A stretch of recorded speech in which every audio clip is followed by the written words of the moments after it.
Bonjour et bienvenue sur la formation Blender et j'espère que vous allez bien. Alors aujourd'hui nous allons voir les collections info de Blender. Alors c'est quoi les collections info? Les collections info vont nous servir de prendre plusieurs objets, de les ramener eux tous au même moment dans les géométries Node. Donc pour cela je vais vous montrer à quoi ressemblent les collections info comme vous le voyez ici.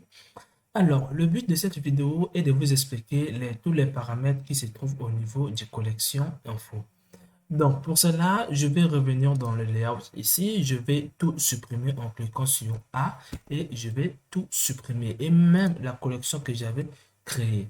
Nous allons partir d'un projet vide pour que vous soyez capable de réaliser vous-même. Donc, je prends n'importe quel objet ici. Je vais zoomer un tout petit peu.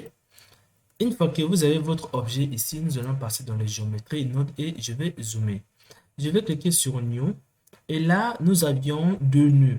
Ce nœud va nous permettre à pouvoir modifier cet objet et ce nœud va nous permettre de voir la modification.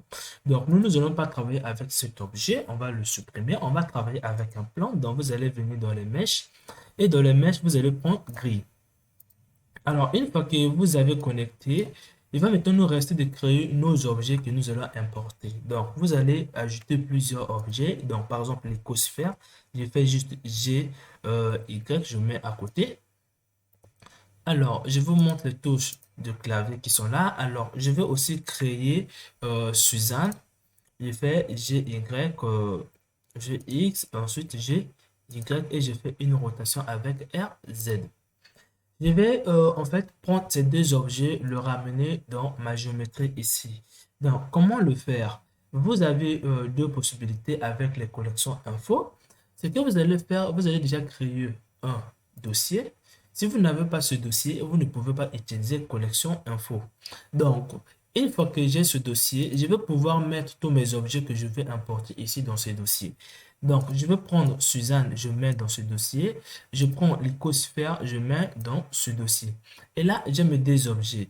Alors, comment faire pour importer ces deux objets dans ma géométrie ici? Vous allez cliquer sur collection, non ici, mais juste ici. Vous allez cliquer et vous allez venir le déposer ici. Là, vous avez votre collection info.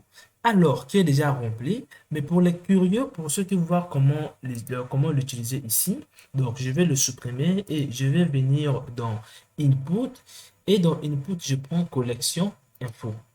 Et là, je dépose ma collection info. Alors, pour cela, vous avez déjà votre collection info et ce n'est pas rempli. Vous allez cliquer à l'intérieur, vous allez prendre le nom du dossier que vous avez créé. En fait, le dossier qui contient vos objets. Donc, pour moi, c'est collection 2, je prends collection 2 ici. Alors, si vous essayez de le relier ici, vous allez voir que vous n'allez pas obtenir quelque chose de beau comme vous le voyez ici. Alors, pour mieux le voir ici, on l'utilise pour donner les formes sur un objet. Donc, par exemple, ici, j'ai cet objet, je vais juste l'agrandir et je vais faire ceci. Je vais passer en wireframe pour voir un peu les vertices. Je vais augmenter le nombre de subdivisions comme ça, comme vous le voyez bien. Alors, moi, je vais entre le point de rencontre là, je vais donner une forme. Donc, en donnant entre ces deux objets, je vais éparpiller les objets ici, mais ça soit que seulement la forme soit entre les deux objets ici. Donc, le mien ici, je vais revenir ici.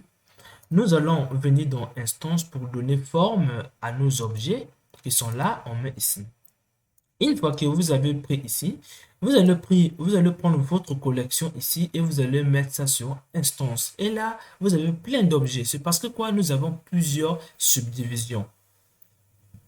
Donc, moi, ici, dans les subdivisions, je vais mettre 3 et je mets 3 3. Et là, j'ai quelque chose comme vous le voyez. Maintenant, ce qui est maintenant préférable est que avant d'expliquer les deux paramètres qui sont là, donc les paramètres qui sont là, ce que je veux faire ici, je vais déplacer avec GX. Donc, GY, je déplace un peu à côté.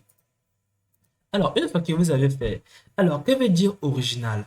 Original veut dire quoi? Lorsque vous allez donner la forme à vos objets qui sont là, donc qui sont là, lorsque vous allez donner la forme, en fait, vos objets iront se placer sur cet objet qui est là. Donc, je vais attendre, je vais vous le faire montrer. Donc, nous allons venir dans géométrie, on prend le joint géométrie, on met ici, et là, on prend notre géométrie, on colle ici. Donc, comme vous le voyez ici, euh, les objets qui ont été créés ici, par défaut, leur centre est sur cet objet. Donc, si vous faites relative, leur centre devient sur l'objet auquel on a copié. Donc, le mieux pour voir les centres ici, quand je fais par exemple S, vous voyez bien, le centre est bien là. Parfois, ça va arriver que lorsqu'on fait S ici, comme vous le voyez, lorsqu'on fait S, le centre de vos objets se trouve juste là où vos objets, là où vous avez copié vos objets. Donc, quand je fais S, vous voyez bien que le centre, c'est bien là où se trouvent les objets mères. Mais quand je prends origine, le centre devient l'objet auquel qui contient la géométrie node. J'espère que vous l'avez compris et que vous ne ferez plus des erreurs sur ça. Alors, nous allons maintenant passer sur ces deux paramètres qui sont là. Donc, nous avions ces deux paramètres. Le premier paramètre ici fait quoi? C'est que lorsqu'on a créé la forme de nos objets, par défaut, les deux objets-là sont reliés. Donc, pour casser un peu le lien qui existe entre les deux, donc ça veut dire quoi? Les deux objets sont toujours ensemble dans ce truc-là, donc dans cette collection. Donc, pour casser le lien qui fait que les deux objets soient toujours reliés, donc lorsqu'on augmente la taille, lorsqu'on fait tout, pour casser un peu le lien entre les deux objets, vous allez, vous allez cliquer sur séparer children. Donc, vous allez cocher ici. Et là, quand vous faites S, vous ne voyez pas vraiment quelque chose de bon, mais il y a vraiment quelque chose qui s'est passé. Le fait est déjà que si je dis que je ne veux pas avoir les mêmes formes partout, donc je vais cocher le pic ici.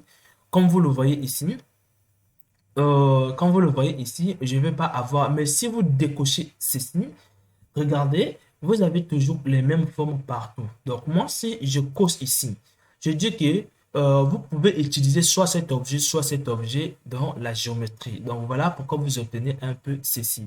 Donc, c'est une différence. Ici, ça permet de faire quoi? Que vous allez soit utiliser cet objet, soit utiliser cet objet lors des modifications. Alors, j'espère que vous avez compris l'utilisation d'ici. Donc, si vous voulez utiliser vraiment ces objets, il faut toujours cocher ce truc-là. Alors, par défaut, lorsqu'on fait S, ici, vous voyez bien, les objets qui ont été copiés sont en train de s'agrandir. Lorsque je fais S sur Suzanne, vous voyez bien aussi ça s'agrandit. Alors, nous voulons casser le lien qui existe entre l'objet mère et les autres Suzanne. Donc, pour cela, vous allez cocher ici le reset. Et là, vous avez cassé le lien qui existe entre Suzanne qui est là. Donc, quand je fais comme ça, vous avez cassé le lien. Du coup, euh, vos objets ne suivent plus l'emplacement de Suzanne, sont venus vraiment se mettre exactement ici. Donc, j'espère que vous avez compris. Alors, je vais revenir encore. Vous aviez ici séparé Shida qui permet d'utiliser les objets là un à un. Donc, comme vous le voyez ici, c'est 1. Donc, si je décoche ici, vous ne pouvez pas utiliser ces deux objets séparément.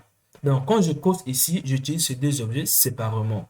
Donc, le fait même que si vous ne cochez pas ici, ce lien, ce petit truc-là, c'est comme si ça va vous servir seulement à rien. Donc, j'espère que vous avez compris.